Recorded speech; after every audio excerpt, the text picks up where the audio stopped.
The gavel didn't just sound like wood hitting wood. It sounded like the lid of a coffin, slamming shut. To everyone in that stifling courtroom, Julian Hayes looked like just another statistic. A black man in a faded orange jumpsuit, standing before a judge known for cleaning up the streets by any means necessary. Judge Patricia Halloway smiled that thin, viper-like smile, thinking she was sending another innocent man to rot for profit. She thought she was the predator. She didn't realize that the man in shackles wasn't a victim. He was the FBI's sharpest blade, and he was there to cut her corruption out at the root. The air conditioning in courtroom 4B of the 11th District Court had been broken for 3 days, or so they said. The heat was heavy, a physical weight that pressed against the lungs, smelling of stale floor wax and nervous sweat. For Julian Hayes, sitting at the defendant's table with his hands clasped to hide the slight tremor of controlled rage, the heat was the least of his problems. He wore a jumpsuit that was 2 sizes too big, the fabric rough against his skin. To the casual observer, he was exactly what the prosecution painted him to be. A drifter, a man with no fixed address, accused of aggravated assault and armed robbery of a liquor store on the east side of town. To his left sat Leo Coletti, a public defender who looked like he hadn't slept since the Carter administration. Leo's suit was rumpled, his tie stained with what looked like mustard, and his desk was a chaotic mountain of manila folders. Leo was a good man, Julian had realized over the last week of pre-trial hearings, but he was drowning. He was part of a system designed to crush people like Julian, not save them. "Rise," the bailiff droned, his voice devoid of interest. The door behind the bench swung open, and Judge Patricia Halloway swept into the room. She was a woman of sharp angles, a pointed nose, a jawline that could cut glass, and eyes that were cold, hard chips of flint. She didn't look at the courtroom. She surveyed it, like a feudal lord inspecting her serfs. Julian kept his head down, eyes lowered, adopting the posture of the defeated. It was a role he had practiced for 6 months. Underneath the jumpsuit, taped securely to the inside of his thigh, was a micro-recorder the size of a stick of gum. It was currently transmitting audio to a sleek, unmarked van parked 3 blocks away, where Special Agent Sarah Jenkins and a team of federal analysts were listening to every breath. "Docket number 4492, Halloway announced, her voice crisp and commanding. "State versus Julian Hayes. Are we ready to proceed with jury selection? Mr. Baines?" District Attorney Clifford Baines stood up. He was Halloway's favorite pet, a man with a polished smile and a soul as oily as his hair. "The state is ready, Your Honor.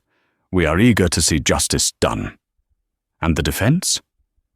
Halloway turned her gaze to Leo. She didn't even glance at Julian. To her, Julian was furniture. "Ready, Your Honor," Leo stammered, shuffling his papers. "Though, I would like to renew my motion for a change of venue, given the recent media coverage regarding the—" "Denied!" Halloway cut him off before he could finish. "Mr. Coletti, we have discussed this. This community has a right to judge its own. I will not have you delaying these proceedings with frivolous tactics." "It's not frivolous, Your Honor," Leo argued, his voice shaking slightly but holding firm. "The local paper ran an editorial yesterday calling my client a menace to society before the trial even started. A fair jury pool is impossible here." Halloway leaned over the bench, her glasses sliding down her nose. She peered at Leo, then shifted her gaze, for the first time, to Julian. Her eyes lingered on him, with a mixture of disgust and boredom. "Mr. Coletti," she said, her voice dropping to a dangerous purr, "I decide what is fair in my courtroom, and frankly, looking at your client's history, I think the community is quite right to be concerned. Motion denied. Bring in the jury panel." Julian clenched his jaw. History. The history she was referring to was a fabricated rap sheet the FBI had planted in the system specifically for her to find. It was littered with minor offenses, dismissed charges, and vague accusations, the kind of record that screamed career criminal to a biased eye but held no actual convictions. It was bait, and she had swallowed it whole. As the bailiff went to retrieve the potential jurors, Julian risked a glance at the gallery. It was packed, mostly with older white residents of the county, Halloway's voting base. They whispered among themselves, casting wary glances at him. "Don't worry, kid," Leo whispered, leaning in. "I'm going to fight for you, but she's in a mood today." "It's okay, Mr. Coletti," Julian said, his voice a rough rasp. He had to stay in character, uneducated, scared, resigned. "I just want it to be over." "That's what they want you to think," Leo sighed.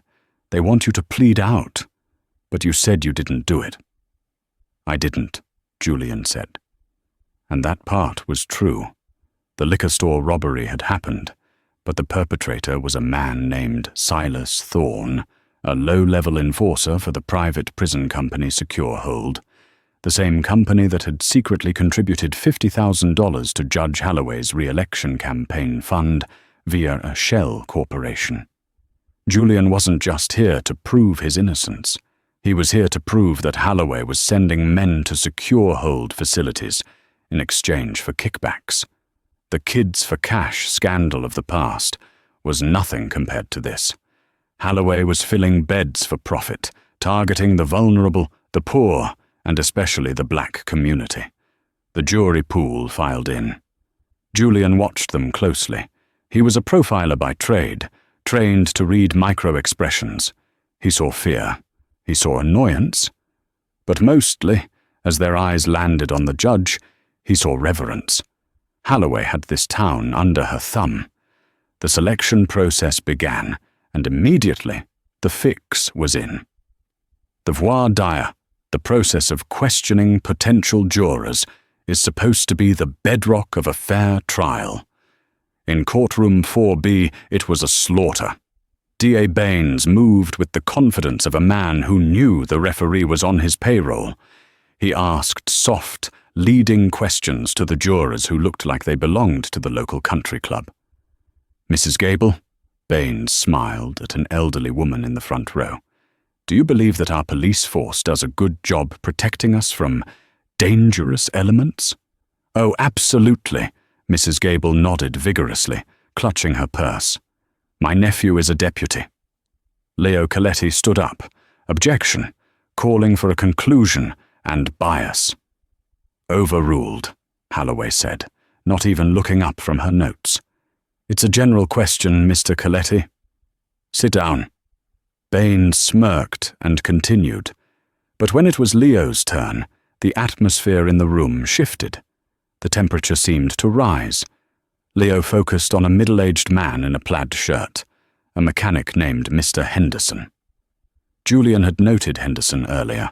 He had looked at Julian with curiosity rather than immediate condemnation. "Mr. Henderson," Leo asked, "do you believe that a man is innocent until proven guilty, regardless of what he looks like?" "I do," Henderson said firmly. "My brother got falsely accused once. I know how the system can get it wrong." Julian saw Halloway's head snap up. Her eyes narrowed. This was a variable she didn't like. A juror with empathy. A juror with doubt. Before Leo could ask the next question, Halloway interjected. "Mr. Henderson, are you saying that your personal experience would prevent you from listening to the instructions of this court?" Henderson blinked, confused. "No, Your Honor, I'm just saying. You seem to harbor a significant bias against law enforcement based on your brother's alleged mistreatment." Halloway twisted his words effortlessly. "We need jurors who can be objective, not those with a vendetta against the police." "I don't have a vendetta," Henderson protested, his face reddening. "I think you do," Halloway said, her voice icy. excused for cause. "You may step down, Mr. Henderson." A murmur went through the room. Leo stood there, stunned. "Your Honor, that is highly irregular." He expressed no bias against the prosecution. He only stated, "I have made my ruling, Mr. Coletti." Holloway slammed her hand on the bench, the sound echoing like a gunshot. "Do not test my patience. I will not have a juror who enters this box with a preconceived notion that the system is broken." Irony, Julian thought, suppressing the urge to shake his head. She's removing the only people who believe the system works the way it should, to protect the way she forces it to work. The pattern continued for 3 hours. Every time a person of color, a younger person, or anyone who seemed remotely open-minded took the stand, Holloway or Baines found a reason to cut them. They used peremptory challenges aggressively, and when Leo raised a Batson challenge, claiming they were excluding jurors based on race, Holloway scoffed. "Mr. Coletti, simply because the defendant is black does not mean you are entitled to a jury that looks like him," Holloway lectured, playing to the gallery. "We want a jury of peers, law-abiding citizens." By the time the final 12 were seated, the jury box looked like a choir from the 1950s. 11 white jurors, and 1 older Hispanic man who looked terrified to be there. The trial began immediately. Holloway didn't believe in breaks. "Opening statements," she barked. Baines buttoned his jacket and walked to the jury box. He didn't use notes. He was a storyteller, spinning a yarn of fear. "Ladies and gentlemen," Baines began, his voice grave. "We live in a beautiful town, a safe town. But there are those who come from outside, who look at what we have and want to take it. The defendant, Julian Hayes, is one of those men. On the night of November 14th, he walked into Miller's Liquor, produced a .38 caliber pistol, and pistol-whipped a 60-year-old clerk for $80. Baines paused, walking over to point a finger directly at Julian. Julian flinched, playing the part. "He didn't care about the law," Baines hissed. "He didn't care about the victim. He is a predator, and today I am going to ask you to lock the cage." The jury ate it up. They stared at Julian with open hostility. Then it was Leo's turn. He stood up, looking tired. "Members of the jury, Julian Hayes is a man, not a predator. A man who was sleeping in his car 3 miles away when this crime occurred. The prosecution has no DNA, no fingerprints, just a grainy video and a witness who was told who to pick out of a lineup." "Objection!" Baines shouted. "Counsel is arguing facts, not in evidence." "Sustained," Holloway said. "Mr. Coletti, stick to what the evidence will show, not your conspiracy theories regarding the police lineup." "The evidence will show," Leo corrected, gritting his teeth, "that the identification procedure was flawed, that my client is innocent." Leo sat down. He looked defeated already. "Call your first witness," Holloway ordered. The prosecution called Detective Miller. He was a large man, neckless and red-faced. He recounted the arrest. He described finding Julian in his car. "And did you find a weapon?" Baines asked. "We found a .38 caliber pistol under the passenger seat," Detective Miller said. Julian's heart rate remained steady, though his mind was racing. He knew there was no gun in his car. He had swept that vehicle himself before he went undercover. The gun had been planted. Perfect. "Objection!" Leo shot up. "We have never seen this gun. It wasn't in the discovery file." The courtroom went silent. This was a major violation. Evidence had to be shared with the defense.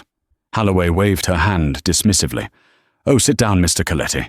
It was a clerical error. I'm sure the DA's office meant to send it over. I'll allow it." "You'll allow it?"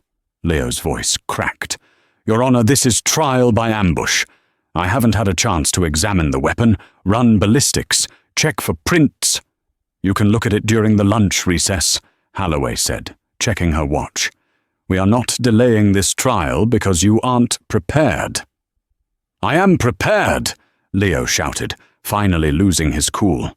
"I am prepared for a fair trial, not an ambush." "Bailiff," Halloway roared, "remove the jury." As the confused jurors were ushered out, Halloway leaned over the bench, her face a mask of fury. "Mr. Coletti," she hissed, "I have held you in contempt before, and I will do it again. You are treading on thin ice. You are questioning the integrity of this court. I am questioning the integrity of this evidence," Leo shot back. Julian watched silently. He felt a pang of guilt for Leo. The man was fighting a dragon with a toothpick. But this needed to happen. The FBI needed Halloway to admit the gun into evidence despite the violation. They needed her to officially sanction the planted evidence on the court record. "The objection is overruled," Halloway stated with finality. "The gun is admitted as Exhibit A. Bring the jury back." As the jurors filed back in, Julian looked at the camera in the corner of the room. He gave a subtle, almost imperceptible nod. "Strike one, Judge," he thought. "You just accepted a planted weapon without chain of custody. You're getting sloppy." But Halloway wasn't done. She wasn't just rigging the trial, she was enjoying it. She began to interject during Leo's cross-examination of the detective, answering questions for the witness, rolling her eyes when Leo spoke, and sighing loudly.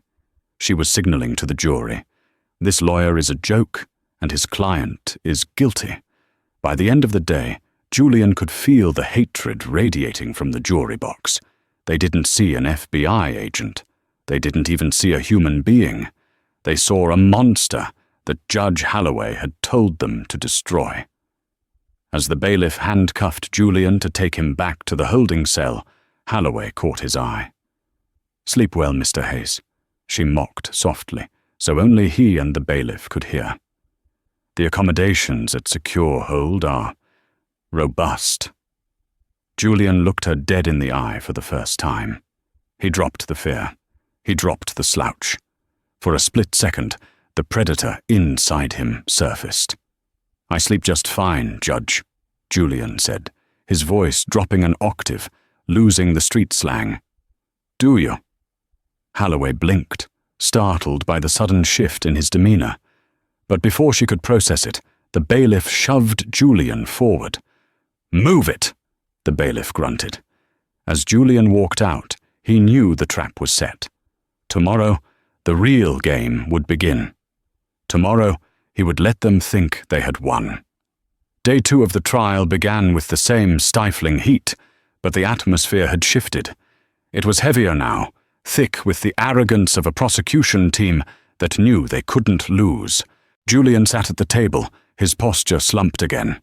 He watched as DA Clifford Baines called his star witness to the stand.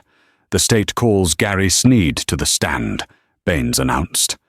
Gary Sneed was a thin, twitchy man with yellowing teeth and a suit that looked like it had been bought at a garage sale an hour ago. He walked to the witness stand with a strange mixture of nervousness and bravado, avoiding looking at Julian entirely. "Mr. Sneed," Baines began, leaning against the jury box rail. "Can you tell the jury where you were on the night of November 14th? "I was walking my dog," Sneed said, his voice scratching like sandpaper. "Near Miller's Liquor. Just doing my nightly loop." "And what did you see?" Sneed cleared his throat. "I saw a man run out of the store. He was holding a gun. He looked wild, crazy eyes." "And do you see that man in the courtroom today?" Sneed finally looked at Julian. He pointed a shaking finger. "Yeah, him. The guy in the orange." "Let the record reflect the witness has identified the defendant, Julian Hayes," Baines said smugly. "No further questions." Leo Coletti stood up for cross-examination. He looked like he had aged 10 years overnight. He adjusted his glasses and approached the witness. "Mr. Sneed?" Leo asked, holding a piece of paper. "You say you were walking your dog. What kind of dog do you have?" Sneed blinked. A pit bull mix. A pit bull mix, Leo repeated. Interesting, because I have a copy of your landlord's lease agreement here, subpoenaed this morning. It says strictly no pets allowed at your residence. Objection, Baines shouted. Relevance. It goes to credibility, Your Honor, Leo argued. If he doesn't have a dog, why was he walking one? Judge Halloway sighed, looking at the ceiling fan that wasn't spinning. I'll allow it, but make it quick, Mr. Coletti. Well, Mr. Sneed, Leo pressed. Do you have a dog? I was walking my girlfriend's dog. Sneed pivoted quickly. And what is your girlfriend's name? Leo asked. Sneed froze. His eyes darted to Baines, then to the judge. Sarah. Sarah Jones. Sarah Jones. Leo wrote it down. Okay. Mr. Sneed, isn't it true that you have 3 pending charges for possession of narcotics in this very courthouse? The courtroom gasped. Sneed looked like he wanted to bolt. Objection! Baines roared. Improper character evidence. It's not character evidence, it's motive, Leo shouted back, finding his spine. If Mr. Sneed was offered a deal on his own charges in exchange for testimony against my client, the jury has a right to know. Halloway slammed her gavel. Sustained! Mr. Coletti, approach the bench immediately. Leo walked to the sidebar, his face red. Julian could hear them whispering, his hearing sharpened by years of field work. Plus, the audio feed from the bug under the table was being relayed to his earpiece, a tiny, flesh-colored device deep in his ear canal. You will not drag this man's past into my courtroom, Halloway hissed at Leo. He's lying, Judge. He's a junkie making up a story to save his own skin, Leo whispered furiously. You can't let this stand. I can and I will, Halloway threatened.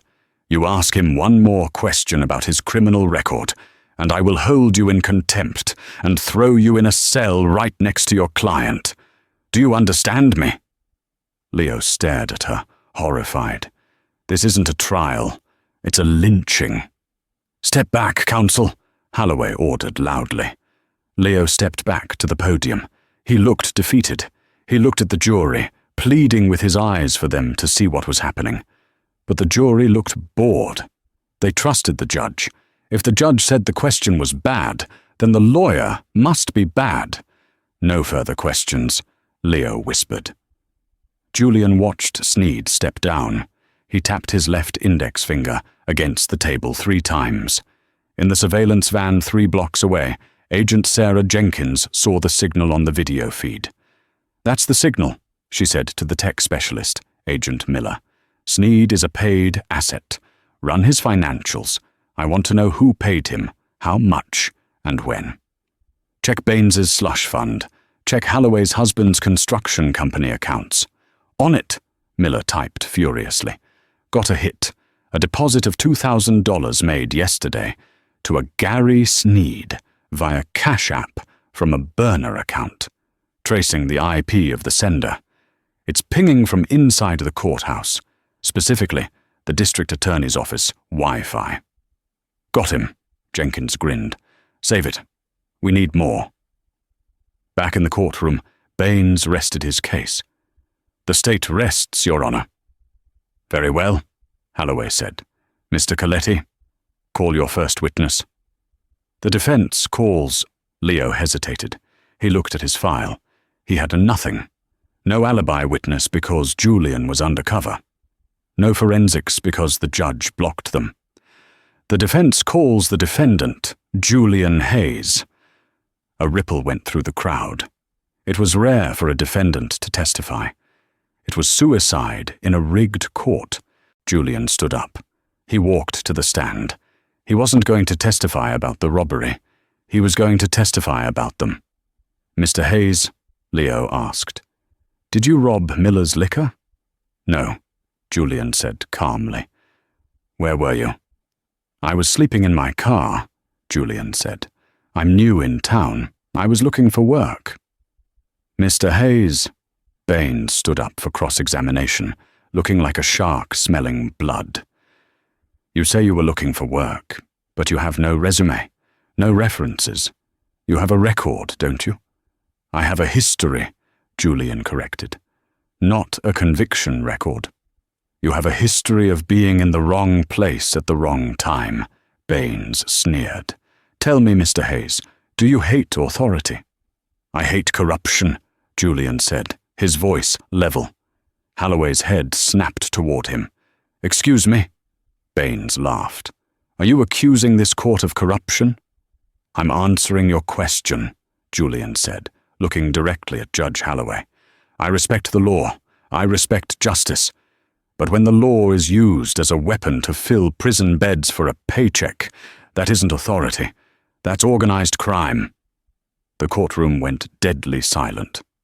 Strike that from the record, Halloway shrieked, her face turning a violent shade of purple. The jury will disregard that statement. Mr. Hayes, one more outburst like that, and I will have you gagged. You asked if I hate authority, Julian said, maintaining intense eye contact with her. I'm telling you what I hate. Get him off the stand, Halloway screamed at Leo. Your client is done. Leo looked terrified, but Julian just stood up calmly and walked back to his seat. He had planted the seed. He saw the mechanic juror, the one Halloway had kicked out earlier, sitting in the back of the public gallery. He hadn't left, and next to him, a reporter for the Washington Post was scribbling furiously. Julian had tipped off the reporter anonymously 2 days ago. The headline was going to be explosive. The closing arguments were a study in contrasts. Baines shouted and pointed. He called Julian a thug, a menace, and a cancer on our decent society. He played on every racial stereotype in the book, using dog-whistle language that Halloway allowed without a second thought. Leo Coletti spoke softly. He spoke about reasonable doubt. He spoke about the lack of physical evidence. You cannot send a man to prison because you are scared, Leo told the jury. You can only send him if you are sure. And how can you be sure when the witness lied about his dog? When the gun wasn't in the police report? But as Leo spoke, Judge Halloway rolled her eyes. She checked her watch. She drank water loudly. She was dismantling his defense, not with words, but with body language. Finally, Halloway gave the jury instructions. Usually these are standard legal definitions, but Halloway added her own clarifications. You must determine if the defendant is credible, she told the jury, and you may consider his outburst on the stand as evidence of his disrespect for the law.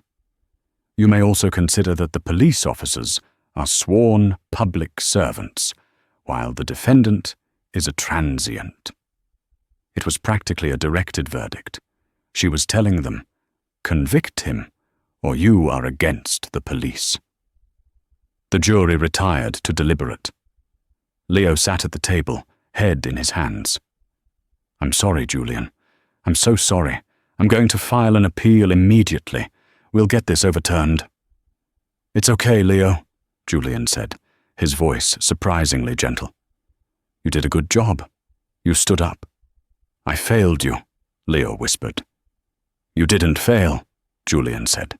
You just didn't know the game was rigged. Everyone knows Halloway is tough, Leo said. But this was different.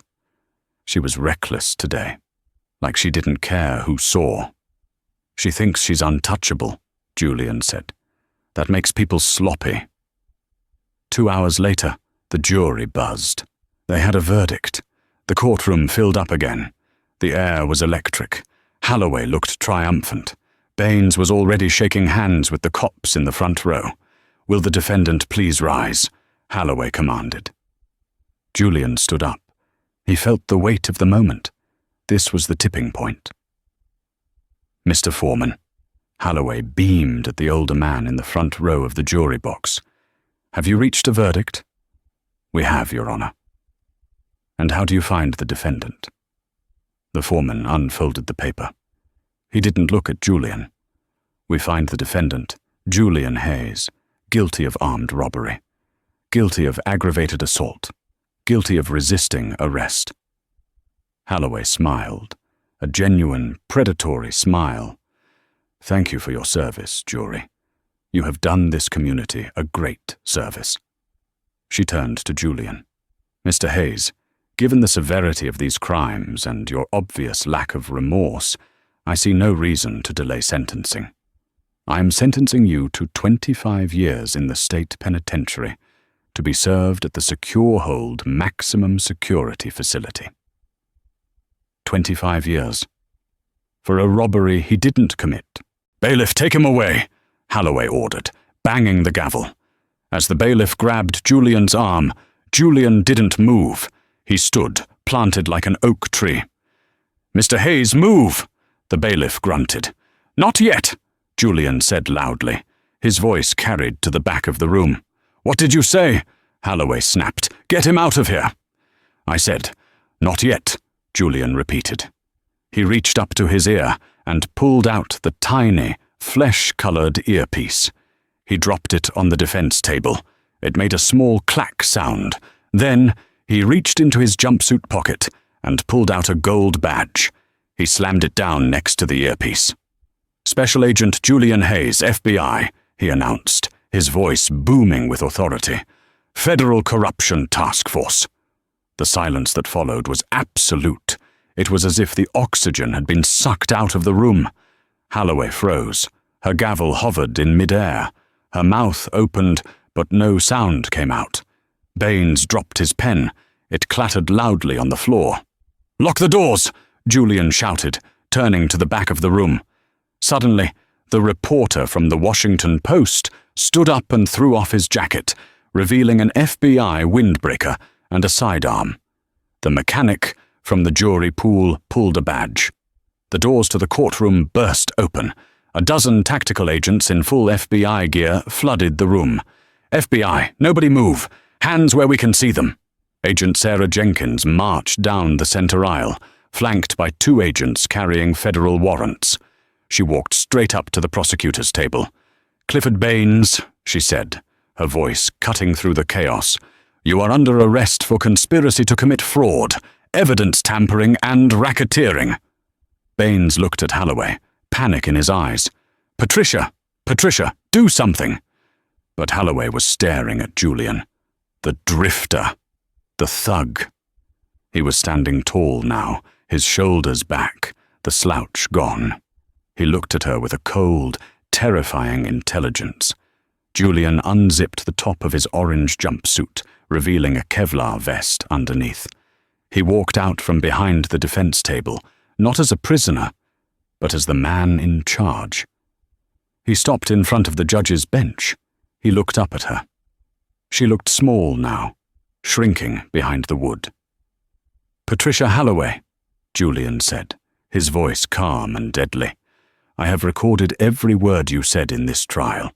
I have the bank records of your husband's shell company, receiving funds from secure hold prisons. I have the text messages between you and Baines, coordinating the jury selection. He pulled a folded piece of paper from his pocket, the warrant. Step down from the bench, Julian ordered. You can't do this, Holloway stammered, her face pale as a sheet. I am a judge. I have immunity.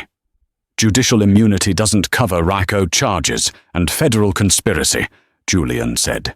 You sold justice. Now you're going to pay for it. He turned to the bailiff, who was standing there with his mouth open, holding the handcuffs meant for Julian. Deputy, Julian said. Cuff her. The bailiff looked at the judge. He looked at the FBI agents pointing rifles. He looked at Julian. Slowly, the bailiff holstered his weapon. He walked up the steps to the bench. Judge, the bailiff said, his voice shaking. Please stand up and place your hands behind your back. No! Holloway shrieked, clutching her robe. This is entrapment. This is a setup. Get away from me. Do it, Julian commanded. The bailiff grabbed her arms. She kicked and screamed, her dignity vanishing in an instant. As she was dragged down the steps of the dais, her robe snagged on a nail and ripped, revealing the expensive designer dress she wore underneath, paid for with the lives of innocent men. Julian stepped forward as they cuffed her. He leaned in close. "You gave me 25 years," Julian whispered.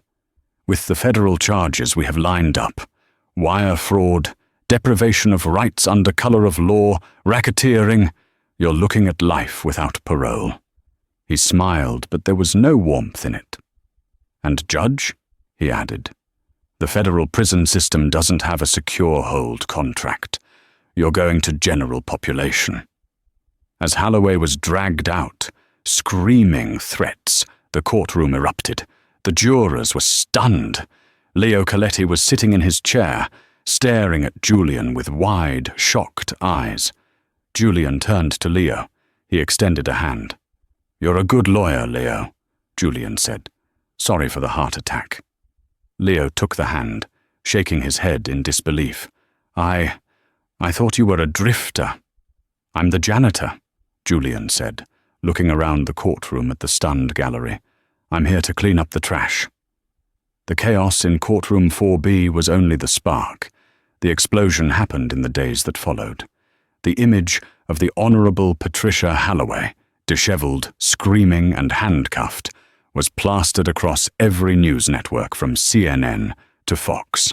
The headline in the Washington Post, written by the undercover reporter who had been sitting in the gallery, read, "The gavel falls, FBI sting exposes judicial ring of terror." But for Special Agent Julian Hayes, the arrest was just the beginning. The real work was in the dissection. 2 hours after the courtroom raid, Julian sat in an interrogation room at the local FBI field office. Across from him sat Clifford Baines. The district attorney, once the picture of slick, arrogant confidence, now looked like a man melting. His expensive suit was wrinkled, his tie loosened, and he was sweating through his dress shirt. Julian placed a single file folder on the metal table. He didn't open it. He just let it sit there. "You know how this works, Clifford," Julian said softly. He wasn't shouting. He wasn't playing the bad cop. He was playing the inevitable force of nature. "I don't need to threaten you. I don't need to lie to you. I just need to tell you the math." Baines swallowed hard, his eyes darting to the mirror on the wall. "I want a lawyer." "You have a right to one," Julian nodded. "But by the time your lawyer gets here, parks his car, and gets through security, I'm going to be walking into the next room to talk to Judge Holloway.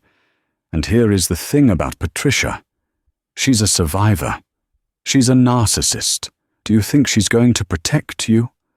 Or do you think she's going to tell us that you masterminded the whole thing to save herself?" Baines flinched. He knew Holloway. He knew she would throw her own mother under a bus to avoid a parking ticket. "We have the emails, Clifford," Julian continued, tapping the folder. "We have the bank transfers from the shell company, Apex Consulting, into your offshore account in the Caymans. We know Secure Hold was paying you $5,000 for every conviction that carried a sentence of 10 years or more. You were selling human lives by the decade." Baines put his head in his hands. It was supposed to be a temporary arrangement, just to cover some campaign debts. And then it became a lifestyle, Julian finished for him. "Here is the offer. It expires in 5 minutes. You give us everything, not just Secure Hold. I want the names of every deputy who planted evidence. I want the specific cases where you withheld exculpatory evidence. I want the entire network. You do that, and I talk to the U.S. Attorney about taking the death penalty off the table. Because make no mistake, Clifford, in federal court, treason against the public trust can be a capital offense when it results in death. And we know 3 inmates died in Secure Hold facilities after you sent them there." Baines looked up, tears streaming down his face. She made me do it. She said we were cleaning up the streets. Start talking. Julian opened the folder and clicked his pen. For the next 4 hours, Clifford Baines sang. He didn't just sing. He composed an entire opera of corruption. He detailed how Holloway would signal him during trials. A touch of the glasses meant objection sustained. A sip of water meant shut this witness down. He revealed that they had a quota to hit before the fiscal quarter ended to ensure Secure Hold got their government subsidies. While Baines was crumbling, Julian took a break to step out into the hallway. Agent Sarah Jenkins was waiting for him, holding 2 cups of coffee. "How's he doing?" she asked. "He's spilling." Julian took the coffee. "He gave us the sheriff. He gave us the evidence clerk. He even gave us the private investigator Holloway used to blackmail the city council into silence." "Good," Jenkins smiled grimly. "Because we found the ledger." Julian's eyebrows shot up. "The physical one?" "Hidden in a safe behind a false wall in Holloway's wine cellar," Jenkins confirmed. "It's gruesome, Julian." She kept a tally. Names on the left, dollar amounts on the right. She literally wrote "paid" in red ink next to the names of the men she sentenced. It's not just evidence, it's a trophy collection. Julian felt a cold knot in his stomach. He had profiled serial killers who kept trophies. Holloway wasn't any different. She just used a gavel instead of a knife. "What about Leo Coletti?" Julian asked. "The public defender?" Jenkins checked her notes. "He's in the lobby. He refuses to leave until he sees you. He thinks he's in trouble." Julian sighed. "Send him in." A few minutes later, Leo Coletti walked into the small conference room. He looked shell-shocked. He was still holding his briefcase, as if it were a shield. "Mr. Hayes, or Agent Hayes," Leo stammered. I just wanted to say, I had no idea. I mean, I knew she was biased, but I didn't know. Sit down, Leo," Julian said, his voice kind.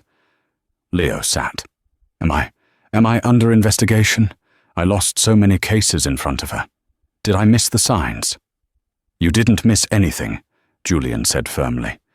"You were fighting a rigged game in the dark. We've been monitoring the court transcripts for 6 months, Leo." "Do you know why I chose you?" Leo blinked. "Because I was the only PD available?" "No," Julian shook his head. "Because in 6 months of surveillance, you were the only lawyer who never stopped fighting, even when Holloway screamed at you, even when Baines mocked you. You were the only one who actually cared about the client more than your career. You're not under investigation, Leo. You're a witness. And honestly, you're a hero. Leo Coletti, a man beaten down by 20 years of a broken system, teared up." He wiped his eyes with the back of his hand. "What happens to the others?" Leo asked. "The ones she sent away?" "That's the next phase," Julian said, standing up. "Project Clean Sweep. The Department of Justice is setting up a special task force to review every single verdict Holloway handed down in the last 10 years. We're going to need a local liaison to help coordinate with the families. Someone they trust." Julian extended his hand. "Interested in a job, Mr. District Attorney?" Leo stared at him. "Me?" "Baines is gone," Julian smiled. "The governor will have to appoint an interim DA while they sort this mess out. I'm going to make a very strong recommendation." As Leo sat there, stunned by the turn of events, Julian buttoned his jacket. The investigation was wrapping up, but the punishment was just beginning. Patricia Holloway was about to learn that in the federal system, there are no friends, only consequences. The fall from grace is not a straight line. It is a series of brutal, jagged impacts. For Patricia Holloway, the first impact was the denial of bail. The federal magistrate, a stern man named Judge Cohen from a neighboring district, looked at the evidence, the ledger, the wiretaps, Baines's confession, and declared her a profound flight risk. "You have hidden assets, Mrs. Halloway," Judge Cohen said, looking down at her over his spectacles, "and you have demonstrated a sociopathic disregard for the law. You will remain in custody until trial." She was transferred to the Oak Creek Federal Detention Center. It wasn't the maximum security hellhole of Secure Hold, but for a woman who bought her moisturizer from Switzerland and her silk sheets from Italy, it was the apocalypse. The processing center smelled of industrial bleach and unwashed bodies. Halloway stood in a line of women, clutching a plastic bin. She was wearing her designer dress, now stained and wrinkled. "Next!" a guard barked. Halloway stepped forward. "Excuse me, officer. There must be a mistake. I am a judge. I need to speak to the warden immediately. I cannot be placed in the general population. I have enemies." The guard, a large woman named Officer Ruiz, didn't even look up from her clipboard. "Name: Judge Patricia Halloway."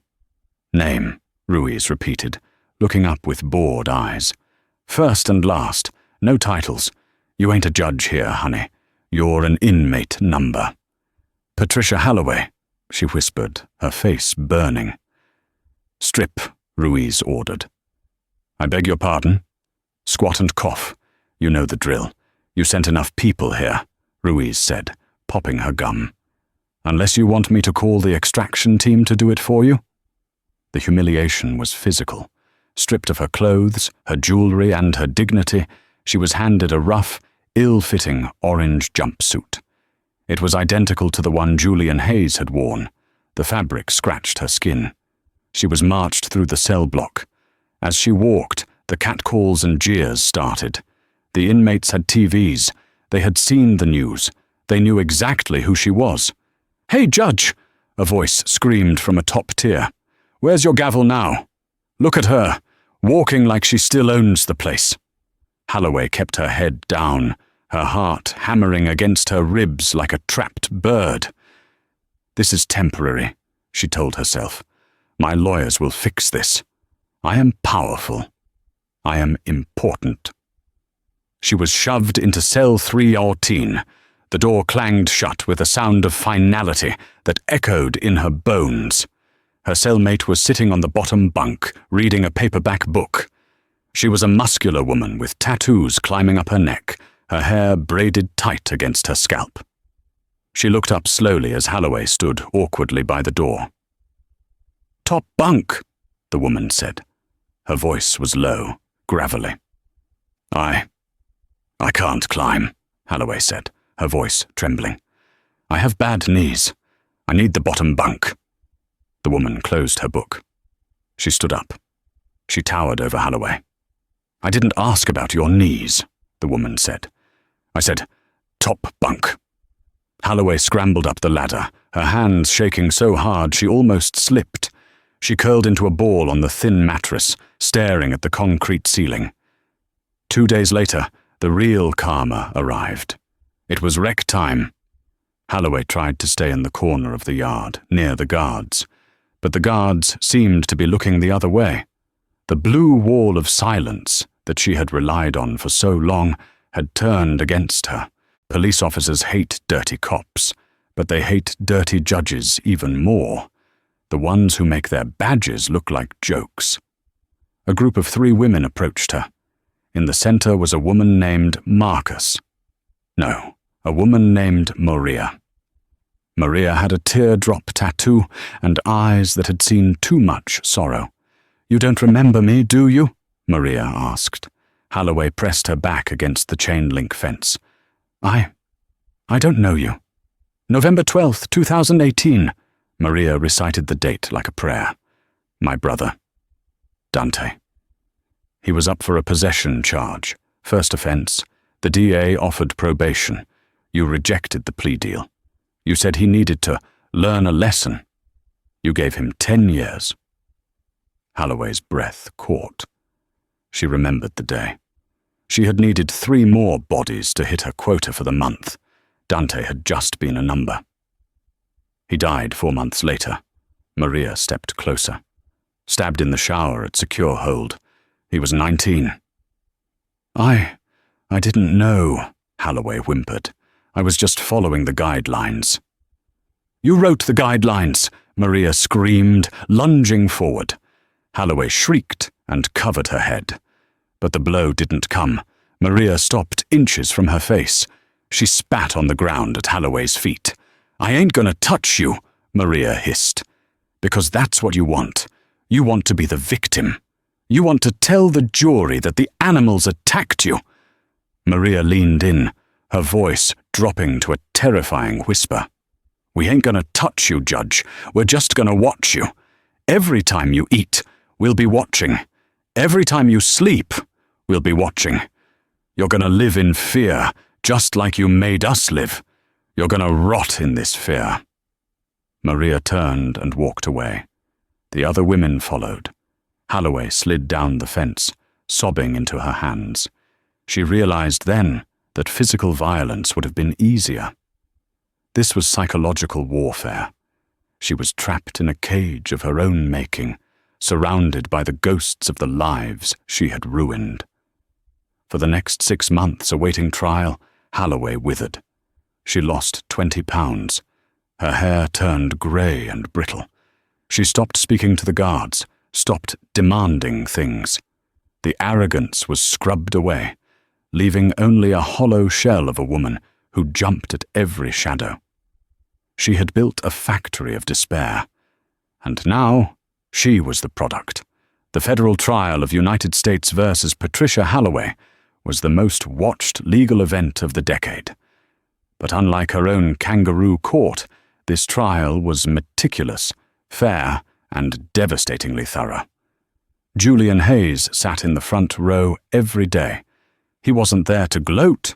He was there to bear witness. Halloway tried to mount a defense. She claimed she was coerced by the prison company. She claimed ignorance of the financial transfers. But the evidence was overwhelming. The ledger was the nail in the coffin. When Julian took the stand, he didn't use drama. He used facts. He played the audio recordings of Halloway mocking the defendants. He showed the video of her accepting the planted gun. He dismantled her character piece by piece, not with malice, but with truth.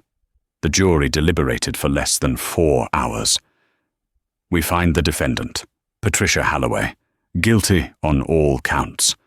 Racketeering, wire fraud, conspiracy to deprive civil rights, judicial corruption.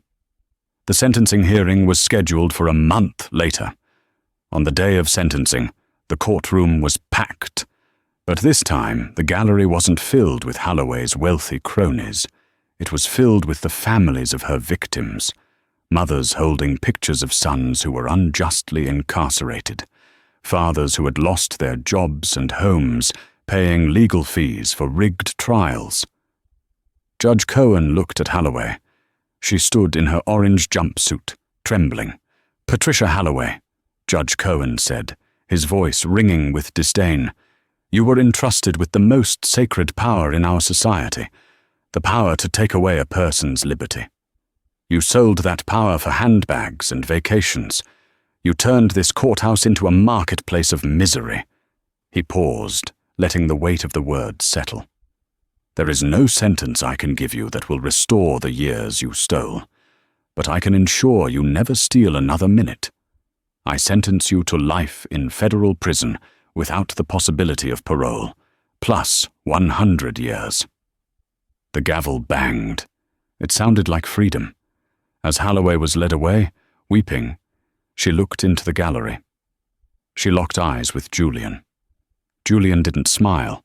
He just nodded, a slow, solemn acknowledgement that the balance had been restored. Outside the courthouse, the steps were flooded with sunlight. Reporters swarmed, but Julian slipped through the crowd, heading toward his car. "Hey, Agent Hayes!" Julian turned. It was Leo Coletti. He was wearing a new suit, fitted, sharp. He looked like a different man. The weight of the world was off his shoulders.